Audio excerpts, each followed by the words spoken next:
araw sa ating lahat mga totoo mga Inday. Kaway-kaway! Yeah, partner! Sa araw po na to, andito po kami sa Barangay Tinungkop, Coronadal, South Cotabato at ipinagmamalaki po namin pinapakilala sa inyo isang OFW. At ang galing po ng mindset niya dahil nandun pa sa ibang bansa, nag-prepare na siya kanang lupa niya para mag-retire niya. Mag-harvest na lang siya. Si Sir Ruel Vergara. Kaway-kaway tayo, Sir Ruel. Ayan. Sa umaga ito, pag-usapan natin mga idol dahil si Sir Ruel po is naniniwalang na after few years siguro, pwede niyang makamit ang milyon dito sa Pilipinas. Hindi niya kailangan magpunta pa ng Canada. Dito niya kikitain ng milyon sa pamamagitan ng saging na Cardava. Ayan. At saka itong Ivyark na langka mga idol. Ayun. Ayan. So meron siyang nasa 5 hectares na sagingan at saka nasa mahigit 400 plus na Ivyark plantation. Ayan. So Ruel, ano ba yung inspiration mo? Bakit ginawa mo tong klaseng retirement plant na ganito? Sobrang ganda talaga ng farm na ginawa ninyo. Actually, ang inspiration ko talaga is nakita ko to sa Pinoy Palaboy. 1 year and a half maybe. Nakita ko to na mga video nila, sinusundan ko sa Canada na libangan. Pero sabi ko nga, why not? Kung mayroon lang din naman akong lupang pwede gamitin. So nag-umpisa kami sa saging. Dahil itong saging na to, ito tawag nilang saba or cardava. Nabibili namin to sa Toronto, especially sa Toronto, sa Canada. Kaway-kaway sa mga taga-Toronto.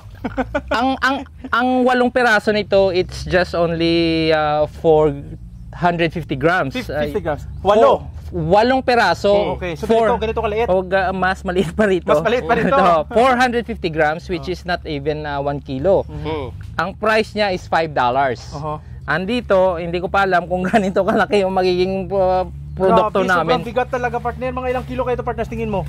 Nasa 40s to kapag tinanggal. Pero kung hindi siguro tatanggalin, baka kulang-kulang nasa 50 kilos kasi malaki yung parang stem niya dito. Pero ito, sobrang laki, partner. Pero pag tinanggal siya isa-isa, siguro mga nasa 40 kilos. Ayan. So, ganun imagine mo. Sobrang kaya.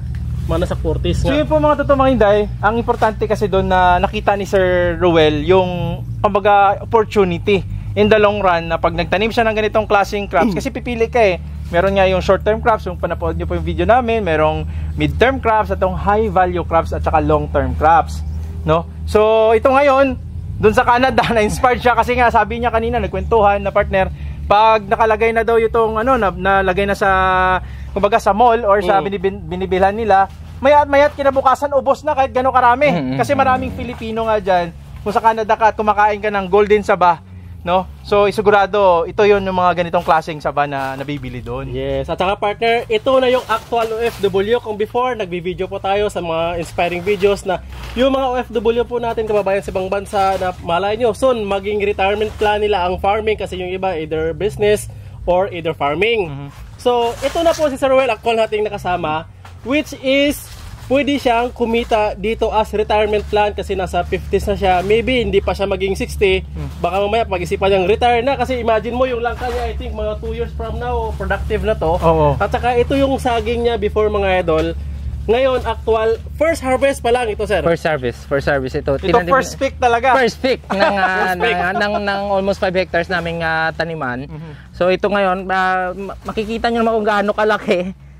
At sigurado kikita rin, hindi lang ako kikita rito, yung mga tauhan ko, mga relatives ng misis ko, dito sila nagre-rely din ng pagkikitaan nila, so they also pray for my success. Good harvest. Kung success ko, success din nila. Tama. So bakit, sir, Cardava na saging, hindi lakatan at saka langka? Kasi naririnig ko at nakikita ko rin sa inyo na ang Cardava o ang saba is hindi siya prone sa sakit. Hindi katulad ng lakatan na kahit konting less maintenance pa to at ano ko talaga na less maintenance ang Cardava na saba. Yun, sa mga tatandaan. Tatandaan nila na kasi hindi naman depende rin kasi sa nagma-manage din ng or nagpapatakbo ng farm ay si Nonoy tsaka si Eric, mga dati na rin sila may mga experience. So confident naman talaga ako na mag-success tong Saba or Cardaba farming namin dito. Tama, partner. Kasi sa isang... langka naman po. Opo. Yung sa langka, nakita ko rin to kay nag-inspire din sa akin si Manny Piñol. Ang Sek Manny. Si Sek Manny na kailangan daw meron tayong ganito long term na sabi nga nila plan and forget. So mayroon akong 400 nito. Ito siguro sa sinabi mo nga mga 2 more years or 1.5 more years kasi mag 1 year na to ngayon. So may 2 years pa siguro or 1 bubungan na rin ito. Siyempre kung ano nga sabi ko, kung ano naman yung success ko, success din ng mga tao ko. Ayun, tama, partner. Kasi ang kagandahan, partner, yung ganitong klaseng saging, no? Kaysa doon sa mga ngayon trending yung mga lakatan.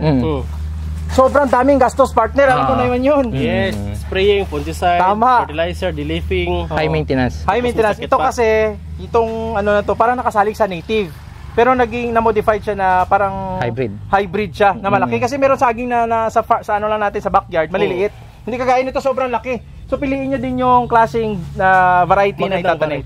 Oo, kasi isang factor yun. Katulad sa mga breed ng mga hayop, piliin nyo yung magaganda, yung mga hybrid. Sa mga nag-inquire ng similar nito, nalagay po namin ang contact nila si Ruel. Ayan. Yan. Andito po available at saka actual po kayo makabisita sa kanilang farm.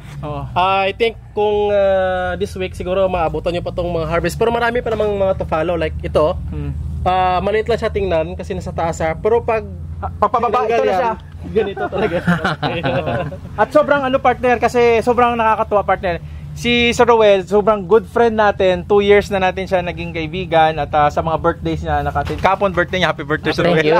Thank you. May mga cup na binigay na naman sa amin. So tapos uuwi na siya bukas din. So babalik na din sila ng ibang bansa. Hopefully no sa pagbalik niya susunod, talagang profitable na itong klaseng farm na pinasok nila, partner. Yes. So tingin mo Sir Ruel, ito siya bilang OFW. Siyempre hindi naman all the time malakas yung katawan natin. Once na you retire, kasi hindi pa ka mag-retire, ilang years pa, medyo matagal-tagal pa, ito is productive na, yung langka mo malapit namang productive. Do you think it's good decision para sa iyo bilang OFW na mag-invest sa farming? Why not into business? Kasi kung business, medyo maraming sakit ng ulo yun. Compare sa ito, sabi nga nila, ang pinaka-sikreto lang na mayroon kang tao talagang maaasahan. Dahil hindi ka on hand. Hindi ka nandito. Pag may tao kang maaasahan, then you're good to go. Pero actually, pag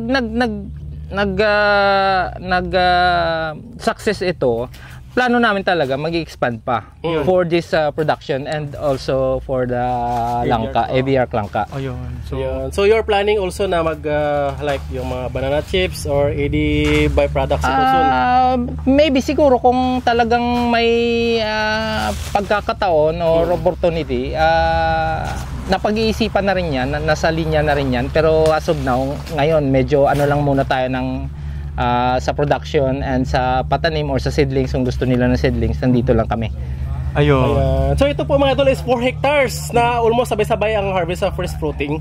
5 hectares. So sa nasa description, please check mga idol sa mga buyer. Kasi first harvest wala pang masyadong nakilalang buyer. Sila sir. Pwede nyo pong i-contact. So kung magkano yung presyohan, just contact them. Si Sir Nonoy siguro ang sasagot dahil babalik na sila sa Canada. Pwede po kayong may mga opportunity sa mga buyer, direct punta dito. Marami to, partner. Marami. So, kasi dito sa pinuntahan po namin sa area ngayon, nasa 1 hectare sobra lang po. Pero kasi yung ibang area doon parang 3 area.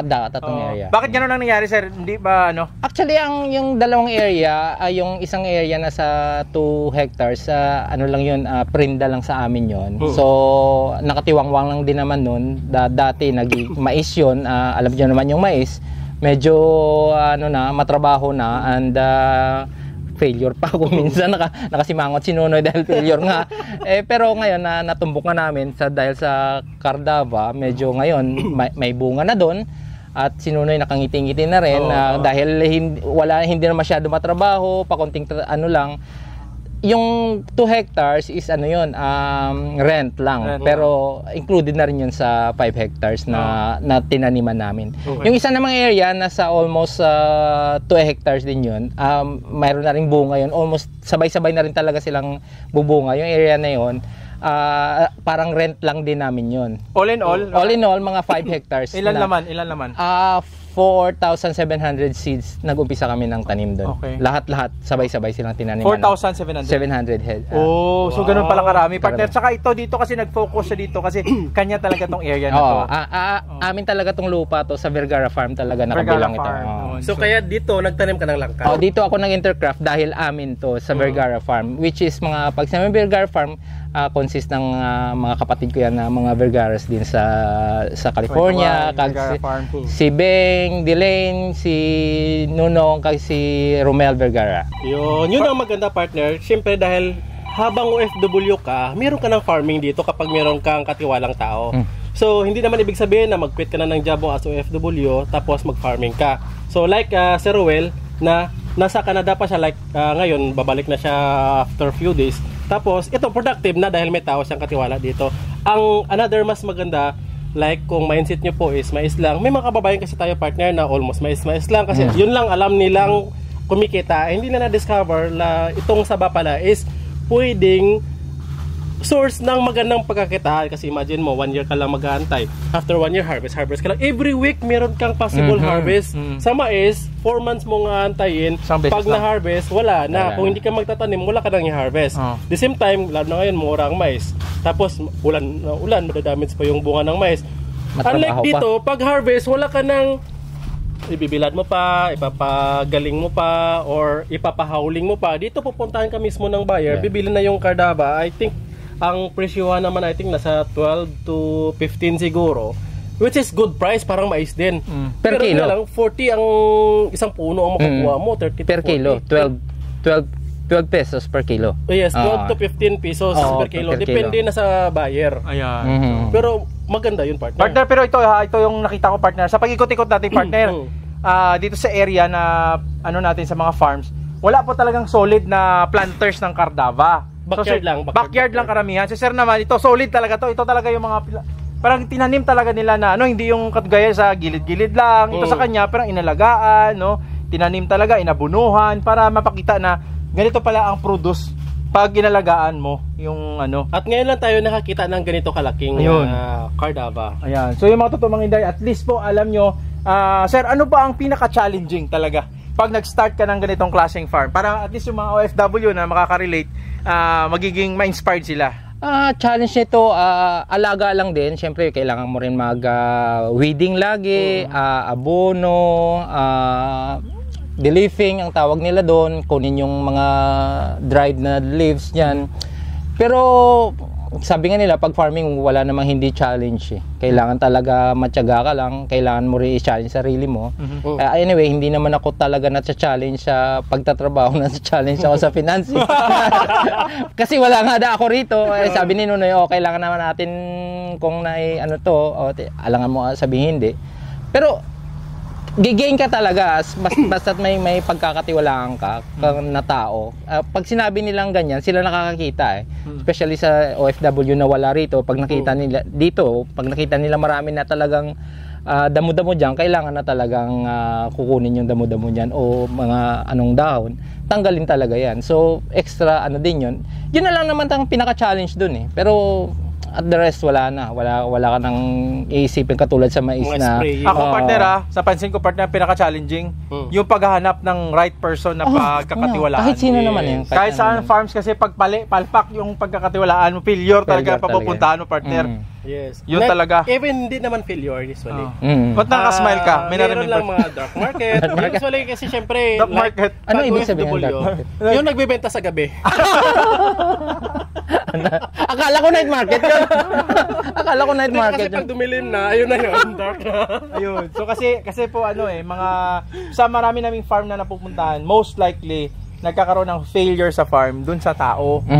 Siyempre nag-start na sana kayo mag-harvest kayo ng ganito, nauna na sa harvest sa'yo, wala ka talaga, lugi ka talaga diretso. Tapos during harvest pa, halimbawa 10 tons, 9.5 tons na na-declare. Yung 500, laki-laki na yun. Tapos sabihin pa sa'yo, di ba, siyempre, kasi alam natin to, kasi nakukwento natin yung mga financier. Sabihin natin, ay, boss, 12 lang yung presyo, 13 pala, saka yung piso. Usually ganun pag wala sa area. Pero kung may mapagkakatiwalaan po kayong tao, alagaan nyo yan. Oh. Yun, alagaan nyo. Minsan lang talaga makakahanap. Saka ng partner, ang tao. kagandahan din, alagaan din ng tao yung nag-aalaga alaga sa sa kanila. kanila. Kalang win-win situation yan. Kasi kung nakita naman ng tao, hindi naman nagpapakain to, gutom naman tayo. Hindi sige, mag-harvest din siya dun. Pero kung ikaw magaling ka, magpaluto ka, para pamilya mo na siya, o sige, mag-alaga, sige, ganito. Provide mo yung mga needs na kailangan. Pero kung dito ka lang sa Pilipinas, partner, at saka halimbawa every 2 weeks ka makakapunta sa farm mo, mamomonitor mo kasi bakit may bagong putol na saging na napunta. Hindi naman tayo nag-harvest 2 weeks ago, mga ganun, mamomonitor siya. Tama. So, pero Sir Roel, balik tayo kay Sir Roel, partner. Ano ang future farms future plans ng Vergara Farm dito sa Tinungkop? Expansion, gano'n ba? Expansion. Yay. Kung talagang may kita na kami, makita na yung farm, kung maganda talaga kita dito sa Cardaba or sa Saba at sa Langka, mag-i-expand kami. Okay. Mag-i-expand kami. So naghahanap-hanap na ng available na land, baka pwede na umpisahan ang expansion kung mas maaga, mas maigi. Kung ganito mo lang makita mo, no? Oo, i-expand mo na kagad. Sabi nga ng friend mo, ilan ngayon ng possible profit sa isang hektarya? Sa isang hektarya, hindi, yung 5 hectares yung counting niya sa 470 seeds, nasa 1.4 M daw. 470 o 4,700? 4,700 seeds Napunuan. Ang anin mo doon sa kada ani is 1.4 million for. Hindi ba overrated masyado? Lagay na lang. Hindi, kasi ano yun, 25 kilos per seeds lang. Minimum average lang yun. Okay. 10 pesos per kilo. Yun ang counting niya. Sa 10 pesos pa yun, ha? 10 pesos pa yun. Hindi pa yung 12, pero ngayon may tumataas eh. Kung tataas, mas magandang balita sa amin yan. Nasa 4,700 na punuan times 25 kilos lang. 25 ito, nasa 30 may kita to, bonus na.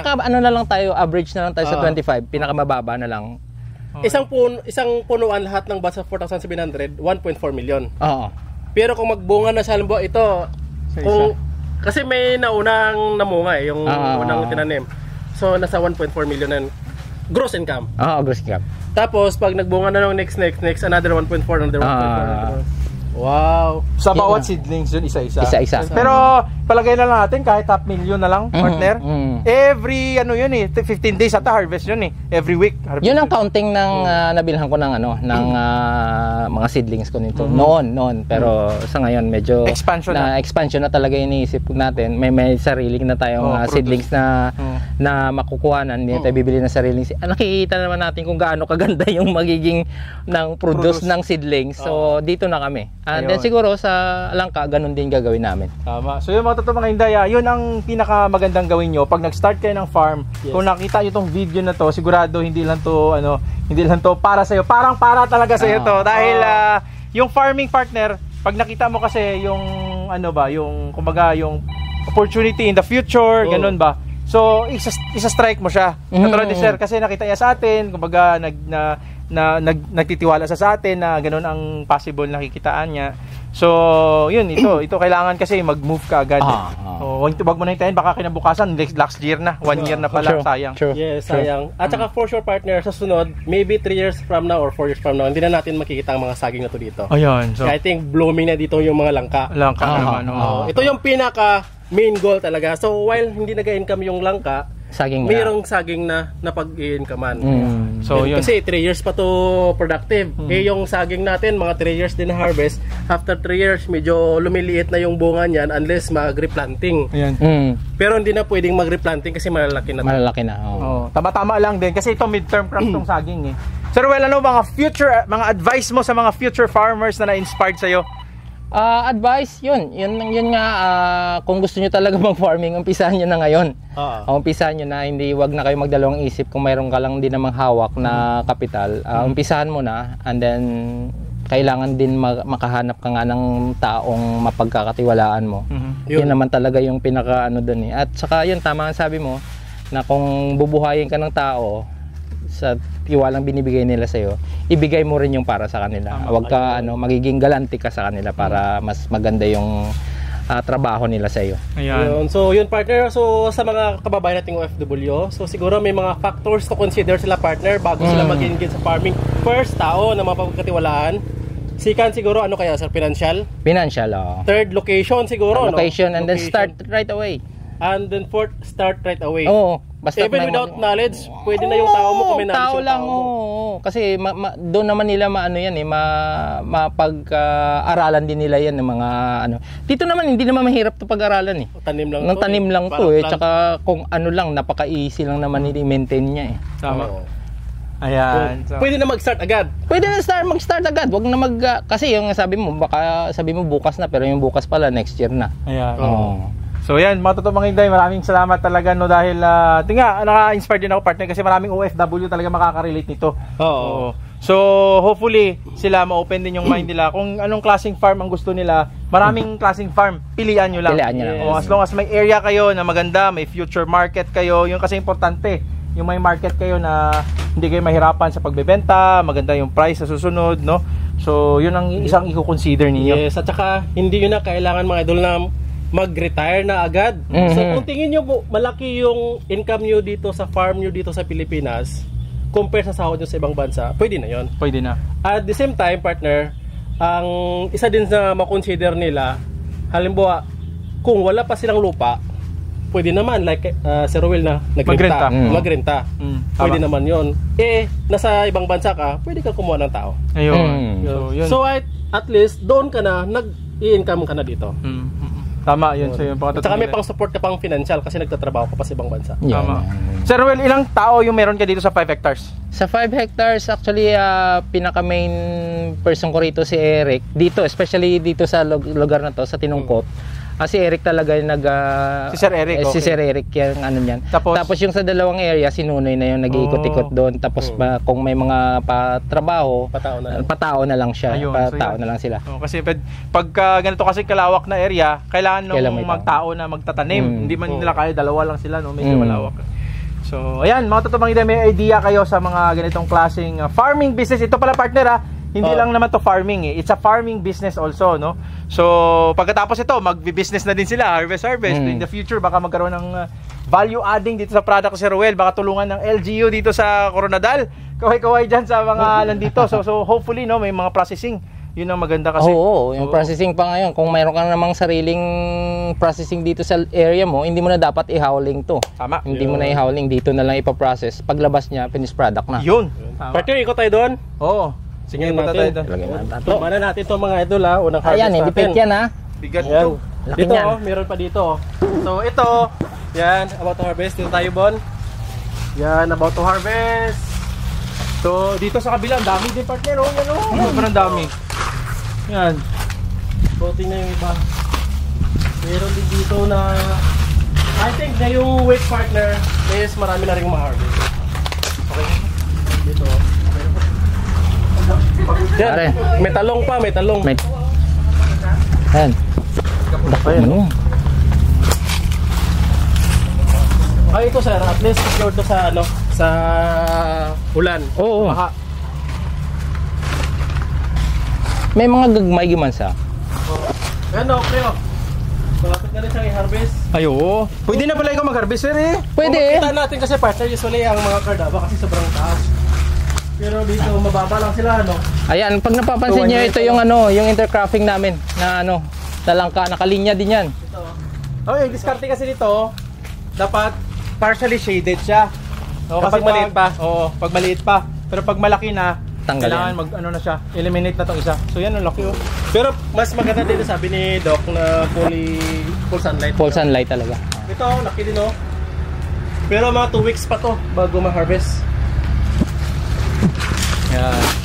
So ito talaga dati, palayan ko siya dito dati. Oo, pala yan ito. Lagi pang binabaha ito.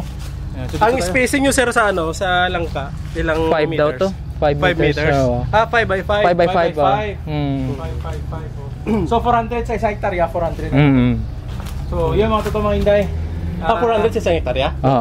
400 na lang. Pinagkasya nila. Oh, so marami partner. Mahaba yan. Mag-video tayo mamaya kay Sir Nonoy. Tanungin natin siya kung ano yung mga technique niya, bakit ganito kaganda, anong harvest. Anong mga abono, anong nilalagay, anong spray, paano maintenance. tatanungin natin si Sir Nonoy kung gaano ka-challenging.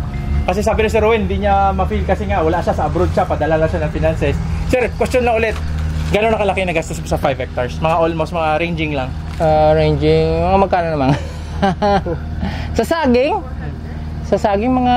Mga $500,000 na ba? $500,000 na rin siguro. Saging lang, saging. Sa saging lang yan. Kasi medyo mahal ang similya. Similya at that time, mahal pa. Oo. Tsaka- So iba pa to? tanim. Iba pang Iba pa to. Iba pa to. So iba mga pa to. ganun, mga $500,000 sa 1 hectare.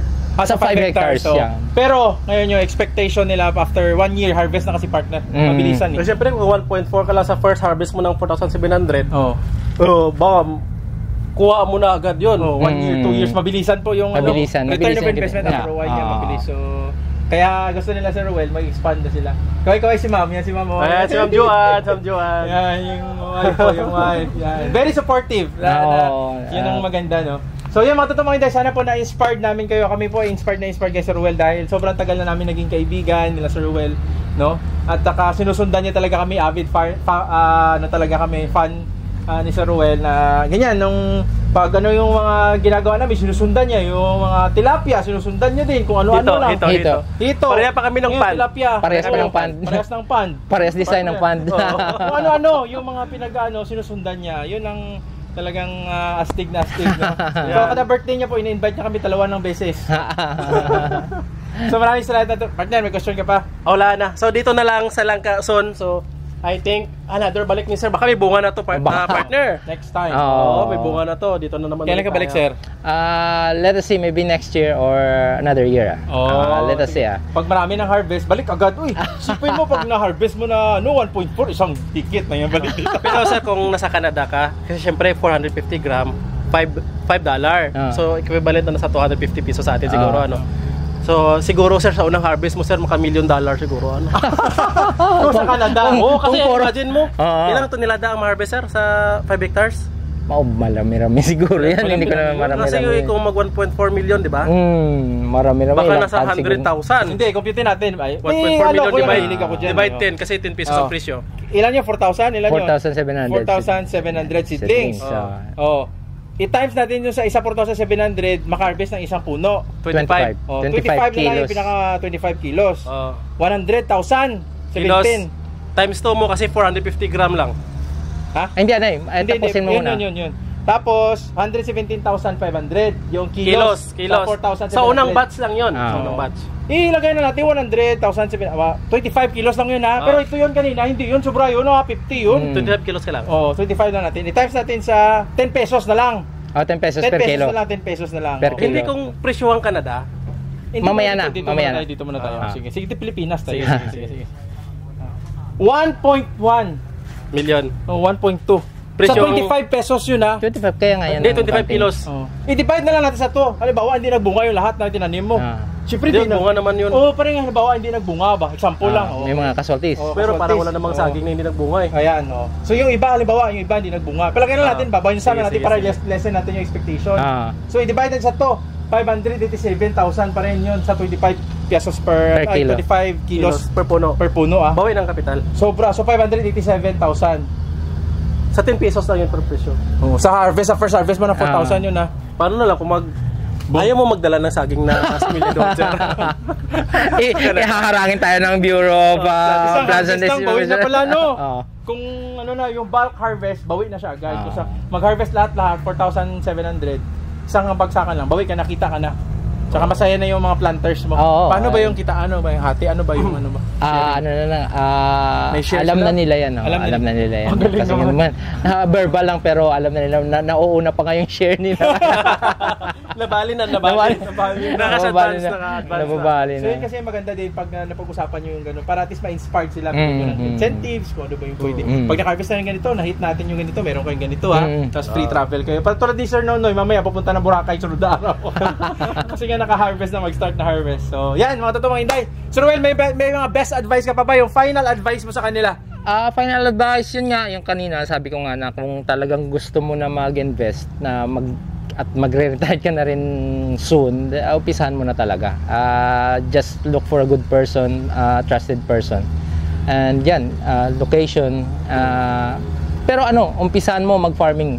Hindi lang, tama yung sabi niya, na hindi lang sa saging or sa sa langka, kahit saan naman. Pero kasi kung magre-retire ka at anuhin mo lang naman yung retirement money mo, iba talaga pag may may investments na extra income siya. Ayun. So syempre ang pera kasi naubos, diba? Naubos yan. Dapat may source of income. So, maraming salamat sa iyo mga totoong mga Inday. Maraming salamat kay Sir Ruel, talagang na-inspired. Thank you. Kami ni partner, na-inspired kami dahil kahapon lang birthday, tapos ngayon dito na sabi, interviewin ka namin. Andito na agad, okay na agad sila. Ayun, napututuloy yung isang saging. Mas Ayan. ma-appreciate mo kasi makita mo. Sobrang laki talaga. Ayan. Kasi kung sa taas siya, Hindi like ito makita. sobrang laki pero hindi siya makita kung gaano siya kalaki kasi nasa taas. Ayan. So sa mga OFW at sa mga tagapanood po namin, sana na-inspired po namin kayo. Maraming salamat po sa inyo. Tandaan nyo po, Luzon, Visayas at Mindanao, iba't ibang diskarte, iba't ibang farming techniques, iba't ibang farmer hero. Ngayon po ay isang ating talagang magiting, no? Talagang tunay na hero natin sa isang OFW na sobrang tagal na din sa pag-OFW. Ang years na pa, sir? Matagal-tagal na, mga 30 years na 30 siguro ako years na. So, ganun po katagal. Pero ngayon na, hindi sila nag-prepare sila sa retirement nila dito sa Pilipinas. So, pagbalik nila, hopefully soon, meron na sila sustainable, profitable, at may income na tuloy-tuloy para makasustain dun sa mga needs and wants nila sa buhay nila. So, yun po ang ipe-prepare natin. Maraming salamat sa inyo mga totoong mga Inday.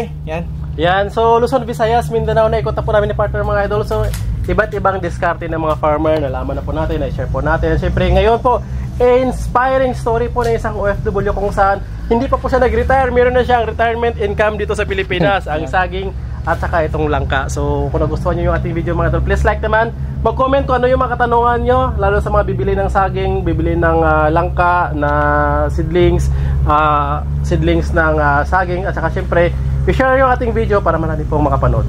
Yeah, maraming salamat sa inyo mga totoong mga Inday. Mula yan dito sa Barangay Tinongkop, Coronadal, South Cotabato. Kasama natin yung farmer hero natin, si Sir Ruel Vergara. Kaway-kaway mga totoong mga Inday mula sa Vergara Farms. Woohoo!